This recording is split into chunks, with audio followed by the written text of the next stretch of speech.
barbant. FM. Mirador, c'est barbant. Les antivaleurs sous les fourches codines de nos chroniqueurs.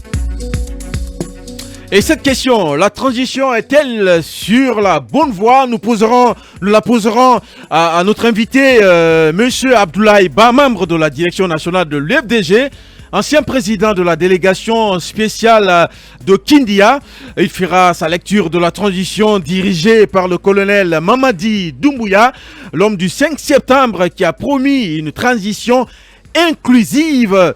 Mais si le processus inclusif c'est son dada, une partie de la classe politique guinéenne n'y voit que dalle. C'est dans ce contexte que l'international libéral SICOL, la Fédération mondiale des partis politiques libéraux et radicaux, s'est fendue d'une déclaration mercredi 13 avril dans laquelle elle condamne l'opération de la junte visant à récupérer les biens de citoyens privés sans procédure judiciaire. Emboîtant le pas à la CEDEAO, L.I. Talibé Bari demande qu'un calendrier de la transition soit publié avant le 25 avril et que le pouvoir revienne aux représentants élus du peuple.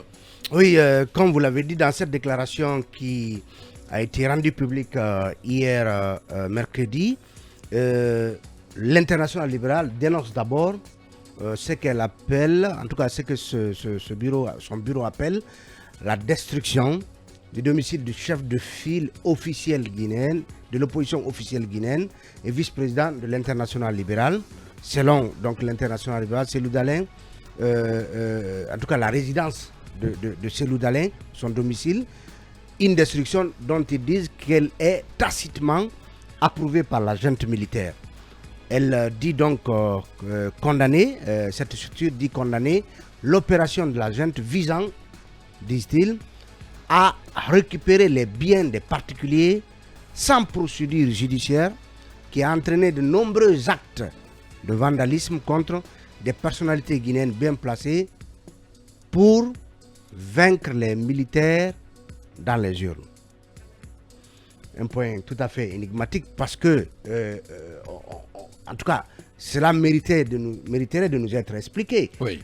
On peut comprendre que l'international s'indigne de la destruction de la résidence de Cellou Dalein Diallo, qu'il la condamne parce que pour cette structure, cela n'a pas tenu compte des procédures judiciaires en cours. Il s'agit certainement de la procédure qui fait que l'affaire de la résidence de Cellou Dalein est pendante encore devant les juridictions. C'est nonobstant cela que donc la junte a délogé Cellou Dalein, détruit sa maison et en tout cas la dite résidence et avant d'autoriser la construction d'une école. On peut bien comprendre tout cela parce que Cellou Dalein est pareil vice-président de l'international libéral, même si certains pourraient aller jusqu'à se poser la question, est-ce qu'une structure à un tel niveau avait à s'exprimer autour d'une affaire de résidence privée, donc qui ne concerne pas la structure politique elle-même, l'UFDG,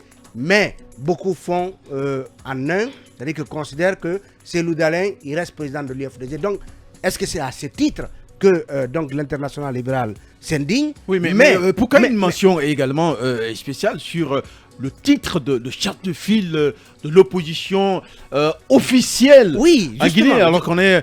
absolument. Oui. Alors qu'on est en transition, comme on l'a dit, il n'y a ni mouvance, ni opposition. Alors, l'international parle donc de la destruction du domicile du chef de l'opposition officielle guinéenne. Donc, opposition à qui? À la junte. Est-ce que l'international voit déjà en Cellou l'opposant au CNRD?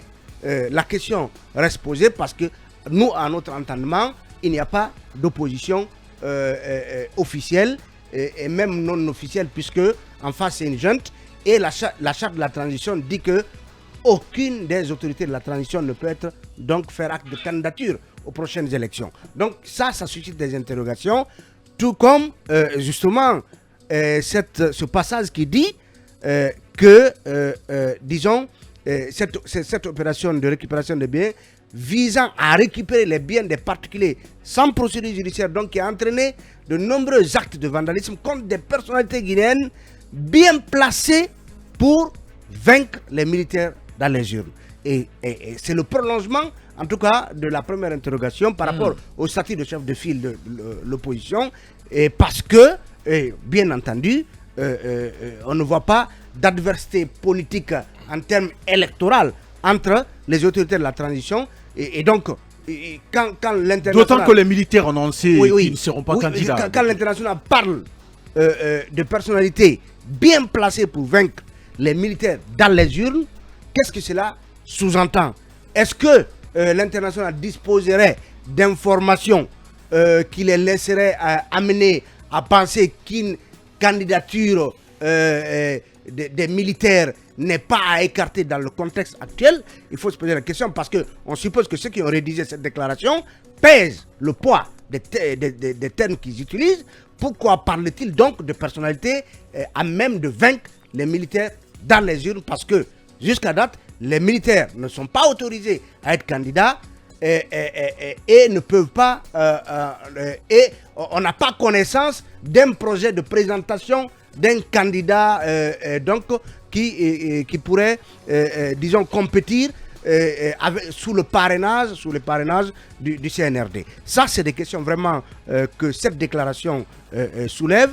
Et par la suite, dans la déclaration, l'international libéral dit, après des années de mauvaise gestion sous l'ancien président, l'ancien président Condé, la Guinée a besoin d'un leadership politique qui répare et n'exacerbe pas la division sociale. Ça, certainement, ils font allusion un peu à tout ce malaise qui existe tant entre les acteurs politiques que entre le CNRD et les acteurs politiques, que entre le CNRD et les acteurs sociaux, parce qu'on reproche au CNRD de gérer les affaires de la cité de façon solitaire, une gouvernance donc solitaire, avec toutes les frictions que cela entraîne, notamment par rapport à la direction réelle que la transition est en train de prendre. Donc on parle d'exacerbation de la division sociale. Et pour terminer, et vous avez vu qu'il y a une sorte de transition entre le premier pan de la déclaration qui fait allusion à la destruction de la résidence, pour finalement parler de la transition de façon générale. Parce que l'international libéral dit, nous, ainsi que la commission de la CEDEAO, demandons instamment qu'un calendrier de transition soit publié d'ici le 25 avril 2022 et que le pouvoir en Guinée revienne aux représentants élus du peuple sur la base d'élections libres.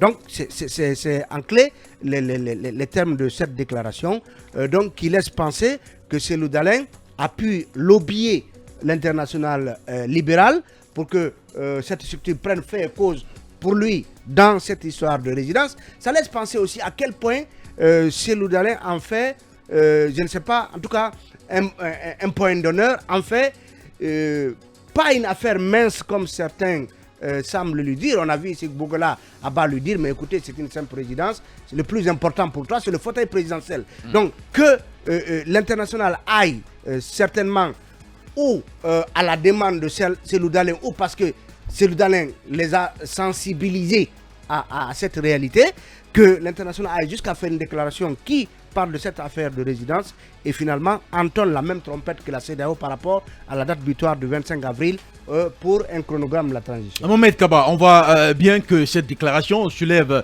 bien des questions, mais c'est aussi une déclaration qui est publiée plusieurs jours après la destruction de la résidence de Cellou Dalein Diallo. Ah oui, mais il faut en croire cette déclaration de l'international libéral. Ce sont des propos tout crachés de leur vice-président Cellou Dalein Diallo. Il a transporté les problèmes internes de la Guinée à l'international libéral et qui vous dit qu'il n'a aucun moyen, il faut le préciser, aucun moyen de pression sur la jeune. C'est ça la précision. Mais il y a un petit bémol. Si l'international socialiste faisait la même chose pour Alpha Condé, l'encouragement, croyez-moi, ça allait crier dans tous les sens. On dira de quoi je me mêle. Allez-y, ne vous mêlez pas des problèmes de la Guinée. Mais c'est l'international libéral qui se fait d'une déclaration qui n'est pas condamnée. Aujourd'hui, c'est motus, bouche cousue. Certainement, la presse va en parler, mais au sommet de l'État, qui en parle? Personne. Mais j'insiste là-dessus. Si l'international socialiste aussi en fait la même chose pour demander la libération d'Alpha Condé, je crois qu'il n'y a pas de problème. L'international libéral n'a aucun poids, n'a aucune influence. J'insiste là-dessus sur la junte militaire au pouvoir. Mais cette junte militaire au pouvoir, ce qu'il faut préciser, au fur et à mesure qu'elle va tenter de rester longtemps au pouvoir, elle sera vraiment des opposants à l'actuelle classe politique guinéenne. C'est ce que ça sous-entend. L'international libéral n'a pas assumé de la récupération des domaines de l'État. Je crois que l'international libéral peut proposer ou solliciter une proposition de calendrier, de chronogramme de la part de la junte, mais j'appelle ça de l'immixtion dans les affaires intérieures d'un État et cela doit s'arrêter enfin. Cabinet Fofana, que vaut cette déclaration? On a l'impression qu'elle redessine le contexte de la transition. On peut bien comprendre que l'international libéral met face à la junte une certaine opposition, donc composée justement de l'IFDG, mais aussi, on n'en parle pas, parce que s'il parle de personnalités capables de battre les militaires dans les urnes, il faut aussi rappeler que Sidia Touré en a été victime. Je pense qu'il faut comprendre un peu ce à quoi servent ces groupes de pression. Ces organisations-là servent en réalité à porter main forte à ceux qui sont les membres. Rappelons-nous lorsqu'Alpha Condé était en prison, sous Lansana Conté, l'International Socialiste s'était mobilisé pour Alpha et tout le réseau de cette organisation-là. Et il faut avoir à l'idée que ces organismes-là, c'est en réalité, ils n'ont pas en fait de poids d'un point de vue légal ou c'est pas moi, il n'y a pas de coercition qu'elle mène sur les États. C'est en fait, tout comme tout à l'heure quand Akumba parlait de cabinet de communication que Kassori mobilise pour mettre la pression, pour travailler sur son image, faire un peu comment j'allais dire, de la médiation. Vous voulez dire que ça ne vaut pas un clou, ça n'a pas d'impact, d'incidence sur la transition? Non. En fait, c'est pas comme une décision de la CEDEAO, de la conférence des chefs d'État de la CEDEAO. Celle-ci est une organisation qui a une pression et qui peut donc, du fait par exemple du principe de subsidiarité, faire mal à la junte. Ces organisations-là, ça n'a pas d'effet. Ça n'a pas d'effet coercitif. Ce qui change, c'est que ce sont des groupes de pression. C'est extrêmement important parce qu'il faut y voir tous ces chefs d'État, tous ces chefs de gouvernement, tous ces ministres de la République qui sont dans ces organismes. Donc moi je trouve que c'est tout à fait normal que l'international libéral porte secours à Cellou Dalein Diallo et qu'elle mette ça sous l'angle politique. Sous l'angle politique parce que ça reste une organisation qui réunit des politiques à travers le monde. Je rappelais donc qu'Alpha Condé a aussi bénéficié de ce appui-là. Et d'ailleurs, ces types d'organismes-là participe en fait à une sorte de réseautage. Et Cellou aujourd'hui, il en est, je crois, l'un des vice-présidents. Il va utiliser tous les contacts et c'est tout à fait normal donc que l'organisme prête le flanc à cela et que cela reste un peu dans le domaine politique. Si vous remarquez un peu, c'est que elle va reprendre in extenso pratiquement les exigences de la CEDEAO. Donc ça participe un peu de cette pression-là. Encore une fois, il n'y a pas de pression. Les décisions qui sont prises au niveau de ces organismes-là ne sont pas... en fait, seulement ceux qui sont membres de ces organisations-là sont assujettis aux décisions. Mais après, ça reste des groupes de pression qui peuvent donc avoir un impact sur l'opinion publique internationale et sans compter le réseau auquel tous ceux qui appartiennent à cet organisme-là sont capables. Et tout, je pense que c'est tout bénéf pour Cellou qu'une organisation comme l'International Libéral lui porte secours et qu'il estime que Cellou est aujourd'hui brimé dans ses droits parce que tout simplement il est un politique et c'est quelqu'un qui est potentiellement éligible et donc il interpelle un peu la junte à ne pas aller un peu dans ce sens. Donc moi je comprends bien parce que c'est un peu le rôle de ces organismes-là. Voilà. Emmanuel Milimono, parler de personnalités capables de battre les militaires dans les urnes, est-ce que c'est une déclaration qui est en phase avec la transition en Guinée? Pas du tout. À mon avis, elle n'est pas du tout en phase avec en tout cas les réalités actuelles. Et je pense que c'est une déclaration d'ailleurs très confusionniste. Très confusionniste parce qu'au-delà de parler de personnalités capables de battre les militaires dans les urnes, alors que officiellement et légalement du point de vue actuel, ces militaires ne seront pas aux urnes. en tout cas, les membres du CNRD, les membres du gouvernement, des organes de transition, selon la charte, ne vont pas se présenter aux élections qui vont permettre le retour à l'ordre constitutionnel. Donc dire qu'il y a des personnalités capables de battre la junte dans les urnes, je pense que à la limite ça n'a pas de sens. Ça provoque, ça soulève une certaine confusion parce que finalement ça fait penser à une sorte de candidature soit de Mamadi Doumbouya ou d'un autre homme en treillis, ce qui n'est pas légalement aujourd'hui possible parce que la charte elle est claire là-dessus et les intentions du colonel et de la junte sont aussi clairs là-dessus. Les membres du CNRD ne seront pas candidats.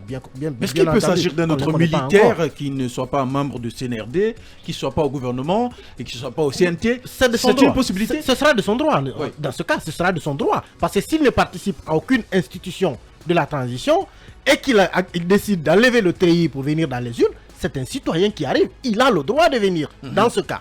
Mais pour l'instant, ce que l'on peut savoir, c'est que les membres du CNRD, les membres du gouvernement, les membres des institutions de transition ne seront pas candidats aux élections à venir. Cela est clair. Donc, cette déclaration de l'Internationale libérale crée la confusion parce qu'elle fait douter d'une sorte d'épisode à la Dadis où à un moment, le colonel va peut-être dire si vous vous agitez trop, j'enlève la tenue et je vais avec vous aux élections. C'est ce que ça fait. Justement, il ne peut pas, je l'ai bien dit, il ne peut pas. Mais cette déclaration, c'est pourquoi je dis, elle prête à confusion. Quand vous dites la junte, la première personnalité de la junte, c'est le colonel Mamadi Doumbouya. Et donc vous dites battre la junte dans les urnes, ça voudra dire battre peut-être Mamadi Doumbouya ou un de ses proches dans les urnes, ce qui n'est pas aujourd'hui possible aux yeux de la charte, aux yeux en tout cas des déclarations d'intention que nous avons. Et aux yeux de la nouvelle constitution. Même aux nouveaux yeux de la nouvelle constitution. C'est le piège que les gens n'ont pas vu. Même aux yeux de la nouvelle. C'est la charte qui l'a dit. Mais dans la nouvelle constitution, on peut déverrouiller cette disposition. Heureusement. Les juristes commencent à s'interroger sur ce petit piège. Je sais de quoi je te parle. Il y a un projet de nouvelle constitution. Il faut laisser ça. Mais constitution, oui. Moi, je ne veux pas entrer dans ces débats. Très bien. Je veux quand même soulever un autre aspect. Celui relatif à l'opposition, entre guillemets, officielle. Est-ce qu'il y a une opposition officieuse? Chef de file de l'opposition officielle. Est-ce qu'il y a une opposition politique officieuse en Guinée? Parce que dire quand même une opposition officielle, ça voudra dire que finalement, aujourd'hui, le seul opposant en Guinée, c'est Cellou Dalein. Or, il n'est pas seul. Il n'est pas seul. Sidia Touré, il fait de l'opposition. Oui. Bien qu'aujourd'hui, il n'y a pas de mouvance, il n'y a pas d'opposition, mais Sidia Touré fait de l'opposition. Faya Milimono fait de l'opposition. Et Makale Traoré fait de l'opposition. Même Mamadou Sylla fait de l'opposition. Ahmed de Paris. Aujourd'hui, oui, bien sûr, c'est un opposant. Il faut arrêter. Oui, c'est un opposant, bien sûr. Ahmed de Paris, Badra Koné, ils sont nombreux. Ablaï Kourouma, Makale Traoré. Je considère que ça aussi, c'est un autre point confusionniste parce que vous jetez l'opprobre sur tous les autres chefs de parti, vous donnez l'impression que le seul opposant aujourd'hui en Guinée c'est Cellou Dalein, et ça c'est faux, il n'est pas le seul. De toute façon aujourd'hui il n'y a pas d'opposition, il n'y a pas de mouvance et tous les acteurs politiques sont au moins d'accord sur une chose, il faut un retour à l'ordre constitutionnel. Et si tous riment vers ce point de vue, je pense qu'il n'y a pas du tout débat de faire le distinguo entre une opposition officielle et une opposition officieuse. Nous, on sait qu'il y a des partis politiques en Guinée qui sont légalement reconnus, agréés par le ministère de l'administration du territoire, qui décident d'être opposants aux mouvances, c'est de leur choix. Je vais terminer en fait maintenant par ce dernier point, c'est qu'il y a une curieuse coïncidence, c'est vrai, la déclaration elle arrive plusieurs semaines après la destruction de la résidence de Cellou Dalein, après le déclenchement en tout cas de la procédure. Mais il y a quand même une coïncidence entre sa sortie et la tournée de Cellou Dalein Diallo. Et je pense que je rejoins de ce point de vue Mohamed Kaba qui dit les termes, en tout cas du langage, les mots sont ceux-là de Cellou Dalein Diallo. Et il se trouve que ça sort justement quelques jours seulement après sa grande tournée internationale. Je pense qu'il a prêté les éléments de langage pour le contenu de cette déclaration qui, comme Cabinet l'a dit, n'a en réalité aucun poids, ne peut pas aujourd'hui infliger une quelconque sanction, une quelconque coercition sur la junte guinéenne. C'est comme si l'international socialiste, comme l'a dit Kaba, décidait de soutenir Alpha Condé. Mais ça reste quand même un groupe de pression qui a des contacts, qui a un réseau, qui peut activer son réseau au besoin.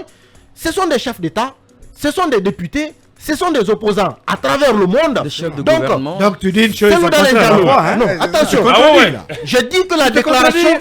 Attention, Lincoln, il ne faut pas mélanger. Non, je mélange pas. La déclaration n'a pas de La déclaration n'a aucun caractère contraignant. C'est ce que j'ai dit. C'est clair. Pour autant, l'organisation, Cellou Dalein Diallo est vice-président, l'organisation a un président. L'organisation a d'autres vice-présidents qui sont présidents dans d'autres pays, qui peuvent activer leur réseau pour agir le moment venu en faveur de Cellou Dalein Diallo, mais ça reste globalement une démarche militantiste en faveur de Cellou Dalein Diallo. J'ai envie de vous entendre, Talib et Barry, sur la violation ou non du principe de neutralité de cette déclaration. Qui sera demain candidat si il n'est pas membre du CNRD, il n'est pas membre du gouvernement, donc dans le respect de la charte de la transition, si c'est un autre militaire, je dis, rien ne dit que ces personnalités citées dans cette déclaration sont capables de battre ce candidat. En fait, la notion de vaincre les militaires dans les urnes, et comme Emmanuel le dit, si on devait le croire, est-ce que c'est Cellou qui a prêté des éléments de langage à l'international libéral pour rédiger cette déclaration? Si ça devait être le cas, le même Cellou Dalein ici a dit publiquement qu'il y a un agenda de la jeune qui vise à écarter les vieux opposants, les vieux acteurs politiques pour défaut d'âge et donc ainsi peut-être ouvrir le boulevard. Encore c'est des rumeurs, c'est pas... Oui, c'est pas officiel. Oui, c'est des rumeurs, mais c'est Cellou qui le dit. Après, Sidia a repris la même version. Est-ce que il y a eu, lors de sa tournée, un discours de Cellou Dalein en direction justement des membres de l'international libéral pour leur faire comprendre l'existence de cette éventualité? Alors, si ça devait être le cas, s'il y avait un projet qui vise à écarter ces vieux opposants, comme on le dit, ces vieux acteurs politiques, ce sera au profit de qui? D'où la question que soulève Mohamed Kaba, qui nous apprend que dans la constitution à venir, on pourrait bien lever le verrou qui interdirait à certains acteurs de la transition d'être candidats à l'élection présidentielle. Je n'y crois pas d'emblée. Mais toujours est-il que au moment de l'élection, est-ce que quelqu'un, si on devait prendre par exemple, comme ça, Sadiba Koulibaly, chef d'état-major des armées, qui reste chef d'état-major un an, après qui est démis, après peut-être qu'il démissionne de l'armée, est-ce que à l'élection prochaine, un tel Sadiba peut être candidat? Non. C'est la question. Est-ce que par exemple, parce que vous vous rappelez, la Guinée, il faut souvent ressasser certains événements. Quand il y a eu la mise à la retraite de certains généraux de l'armée dont on dit qu'ils n'avaient pas atteint cet âge, à l'époque beaucoup avaient cité le cas du général Idi Amin et d'autres encore pour dire est-ce que leur mise à la retraite ne cache pas un projet d'une candidature éventuelle d'un général à la retraite ou en tout cas d'un officier supérieur à la retraite? Est-ce que ça ne visait pas à les préparer à être candidats éventuellement à une élection prochaine parce qu'ils ont retrouvé la vie civile? Vous comprenez? Donc, je pense que l'international libéral est suffisamment sérieuse, suffisamment avertie pour ne pas, en tout cas, s'encombrer d'une telle expression si elle est vide de sens. Qu'est-ce qu'on veut nous dire à travers cela? Certains auraient pu dire, par exemple, que en disant bien placé pour vaincre les militaires dans les urnes, ça peut laisser penser que ces acteurs politiques-là sont plus populaires que la gente, en quelque sorte. Et c'est mon point de vue. En termes de popularité. Il pourrait être, c'est-à-dire qu'aujourd'hui, le colonel a beau être l'homme fort du pays, s'il devait avoir une élection qui devait l'opposer à Cellou, est-ce que pour l'international libéral, Cellou le battrait? Parce qu'en termes d'assises populaires, Cellou en a plus, Sidi en a plus, et d'autres encore. Donc, il y a aujourd'hui une grille de lecture, mais moi je pense que, comme Emmanuel l'a dit, il y a des passages qui prêtent à confusion. mais je ne pense pas qu'elle soit fortuite, que ces bouts de phrases-là soient fortuits dans cette déclaration. Alors moi je pense, comme tu l'as tout à l'heure dit, je pense que quand ils disent que Selou est assez fort pour battre dans les urnes les militaires, je crois qu'ils font allusion, de mon point de vue, à une question de représentativité. En fait, il faut comprendre que l'international libéral fait la promotion de tous ceux qui sont ses membres. Donc Selou étant un des vice-présidents, il y a bien qu'elle prête sa voix à Selou. Je crois que pour moi, cette déclaration ne voudrait pas dire, ce pan plutôt ne voudrait pas dire que l'international libéral a des éléments aujourd'hui qui l'amènent à dire que des militaires souhaitent se présenter aux prochaines élections. En fait, des militaires qui font partie de cette transition, donc les membres du CNRD, donc en porte-à-faux avec la charte de la transition. Je pense que ce passage veut tout simplement dire que Selou est assez représentatif et qu'il devrait plutôt être pris en compte plus que des militaires qui n'ont pas de militants, qui n'ont jamais participé à une élection, donc qui n'ont pas tout à fait un poids, ne serait-ce que dans le cas d'une élection, puisque c'est par celle-ci seulement qu'on peut mesurer la capacité de mobilisation des acteurs. Est-ce que, pour en terminer, un militaire X qui n'est pas membre de ce gouvernement, membre du CNRD, etc., est-il capable de battre Selou, Sidia, etc. Est-ce que c'est possible en Guinée? On vous parle des personnalités. Non. Est-ce que c'est possible demain, un militaire je vais vous dire, avec une très bonne élection, une élection libre et transparente, il faut écarter, en tout cas, cette thèse. Moi, je le dis, en termes de représentativité, tout ce que Sidia et Selou représentent aujourd'hui, une bonne élection en Guinée où ils sont candidats, c'est difficile de voir qui peut les battre. Mais quand peut-être cette déclaration parle de personnalité, il n'y a pas que Selou. Il y a Sidia. On fait allusion à ces deux hommes qui sont quand même les plus vus dans la classe politique guinéenne. C'est la réalité. Je voudrais dire à Emmanuel de ne pas s'enfermer dans les dires entre griffes de la charte. Ok. Quand on dit par exemple, on a toujours dit ici que le timing... C'est la constitution actuelle. Non, oui. Je maintiens, je suis légaliste, je suis républicain. D'accord, j'en viens. Je vais demander... Je reste accroché jusqu'à ce Je vais dire de quoi je parle.